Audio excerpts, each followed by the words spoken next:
Welcome back to Drew the Catholic. Today it's just me, and I wanted to talk about tradition.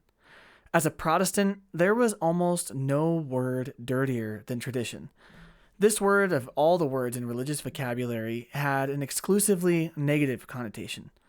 It's easy to see why, given the tradition we were handed, one where works of any kind were suspicious, especially if it has to do with faith. A tradition where sola scriptura becomes more like solo scriptura in the minds of the common believer. A tradition where Jesus' scathing remarks to the Pharisees are the clearest proof that nothing but the text of Scripture may inform our beliefs. In fact, the idea of tradition in this context was equally as disgusting as the idea of religion. You can imagine my surprise then upon reading the Scriptures and searching and studying them and finding that, according to the Bible, no such condemnation of tradition occurs. Does Jesus condemn the practices of the Pharisees? Sometimes yes, sometimes no.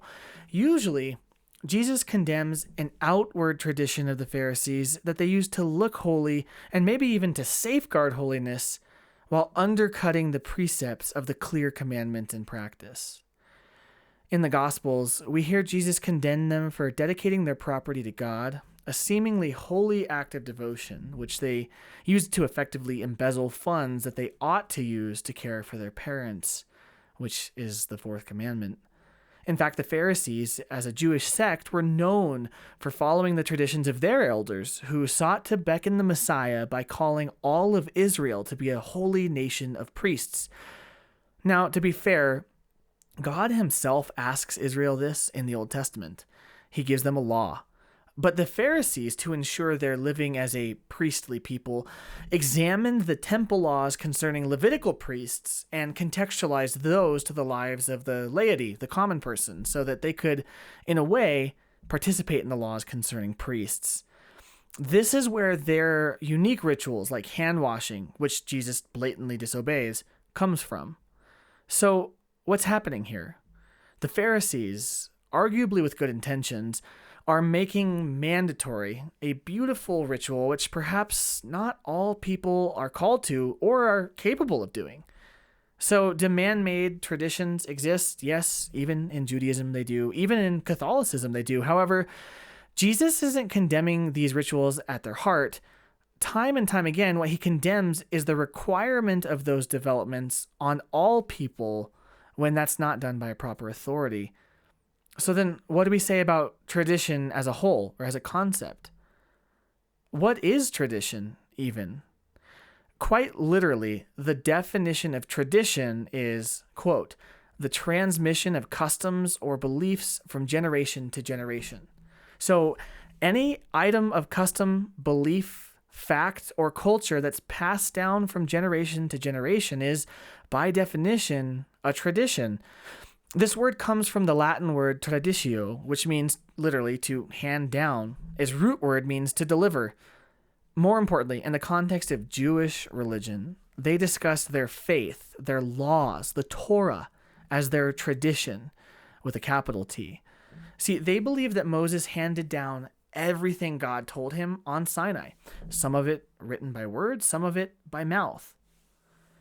In Numbers 11, we see that Moses ordains elders who are given, quote, the same spirit as Moses, end quote, to judge laws as he judges and carry forth the capital T tradition. Tradition in this sense is not merely textual transmission, though it is that. It's the handing on of God's entire way of life for his people. And for the Jews, that transmission, the total sum of it, was sacred and authoritative. To them, God gave them a written law, but Jews also professed there to be an oral law passed down from authority to authority through the laying on of hands, called samika, and this encompassed a living authority that had the power to make judgments over Israel in each day and each age. In the great restoration of Ezra and Nehemiah, we see a body like this reassemble. In times past, it had been a priestly body headed by the high priest and sometimes contained prophets, elders, judges, kings, and the like. But from here, the Sanhedrin, which literally means sitting together or council, takes this role. In the Second Temple period, they arise, and its assembly, the Sanhedrin, declares authoritatively the precepts of the capital T tradition to Israel. The Sanhedrin is composed of priests and elders, 70 of them, plus one sitting in the seat of Moses, who they declared to be the prince, or in their words, the Nisa, of the Sanhedrin. Now, what's odd is Jesus himself affirms their authority. In the Gospel of Matthew, chapter 23, he says that, quote, "The scribes and Pharisees sit on Moses' seat, so do and observe whatever they tell you. But not the works that they do, for they preach, but they do not practice." Again, Judaism itself professes a belief in divine tradition, transmitted through the written word, oral tradition, and upheld by a living authority. Jesus' issue is not the structure of this authority or the transmission of this great tradition in its two parts. Rather, his problem is when those who claim authority don't practice what they preach, or when they add practices, pious practices, that circumvent the actual law, or when they bind people to a pious practice that's not included in that great tradition, oral or written. Now then, what can we say about the New Testament? As a Protestant, I would have said, no, it's different than that. Now we have a text. Maybe it could be called our tradition, sure, but I would not have said that there's an oral component or a living authority. But what does the text itself say? St. Paul himself writes to the Thessalonians, urging them to, quote, "Stand firm and hold fast to the traditions that you were taught by us, either by word of mouth or by our letter." This unanimously confirms the same source of content as Judaism, oral and written tradition. But what about a living authority to uphold it? Well, certainly we could discuss the apostles, the passing down of apostolic authority, and the parallels between Jesus' interactions with the apostles and the establishment of the Levitical priesthood. Perhaps we'll talk about all that in another episode, but all this to say that the idea that tradition is bad and corrupting at worst and useless at best is nothing more than a cultural issue of ours, not a reflection of the New Testament's teaching. See, our culture is one that is obsessed with text. We firmly believe that an individual's self-proclaimed words mean nothing, but text is extra personal. It's beyond the self and its inconsistencies and oddities. Text is more trustworthy for us. For the ancient world, this was the opposite. They valued the spoken word. They valued rote memorization, exact memorization. And they took no issue with oral transmission. And in fact, they saw no competition between the oral tradition and the written tradition in their authority.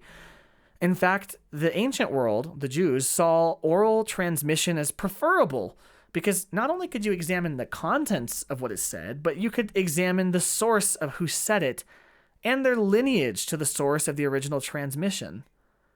If someone claimed to speak the great tradition but had no clear connection to the apostles, or in Judaism's case, Moses and the elders, then one could easily determine that their words were novel, they were innovative. Moreover, if you knew for certain one person's tradition and lineage was valid, you could compare their teaching to another person claiming that same authority. Do those two know each other? Does the contents of their teaching match? If yes, then it's like a key. It confirms the authority and validity of their words. But if no, you ought to listen with caution. It's no different than today in a rudimentary sense. How do we determine if a product or business or restaurant is worthy of our time?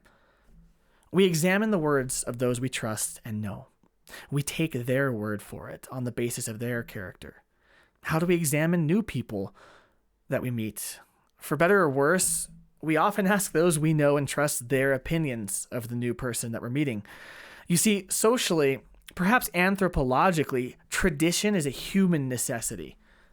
After all, are we really so rational all the time that we can be pure formalists in our approach to text and maintain perfect objectivity free from the guidance of those who came before us?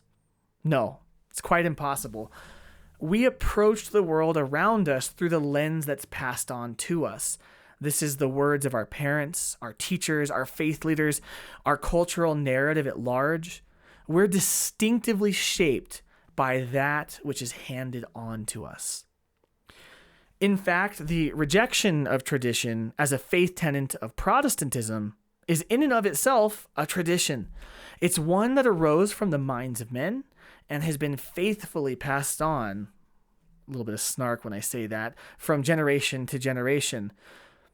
Just as the rejection of religion, so it said, in favor of a pure, quote, relationship untethered by any form of ritual, that's also a tradition. This one is formulated by mid-20th century evangelical preachers to combat the dead rituals of fading mainline denominations.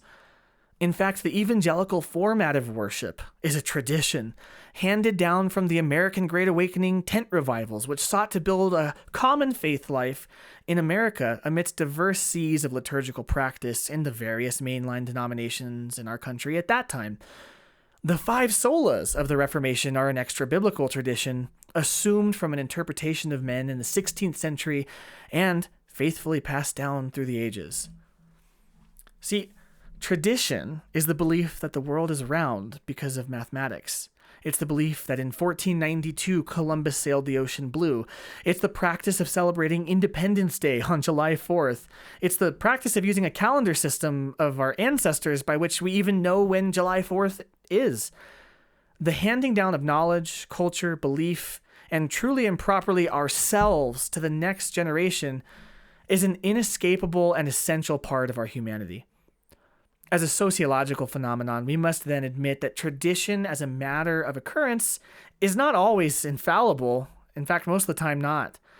But why then are we surprised that God, in the establishment, transmission, and upkeep of all his covenants with us, uses tradition?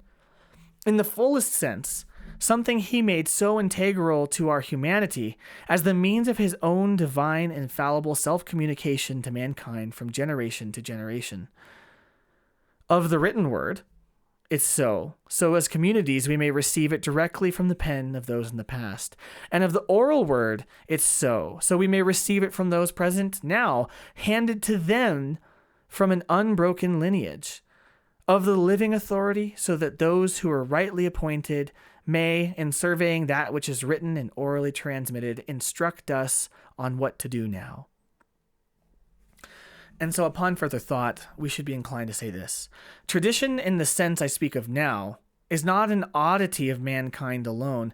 In fact, it's a feature of the divine Trinity. The Father from eternity communicates his love through the Son, and the Son is himself the eternal Word through whom all things are created and sustained. God's own inner life is self-communicative. It hands on what it is, love.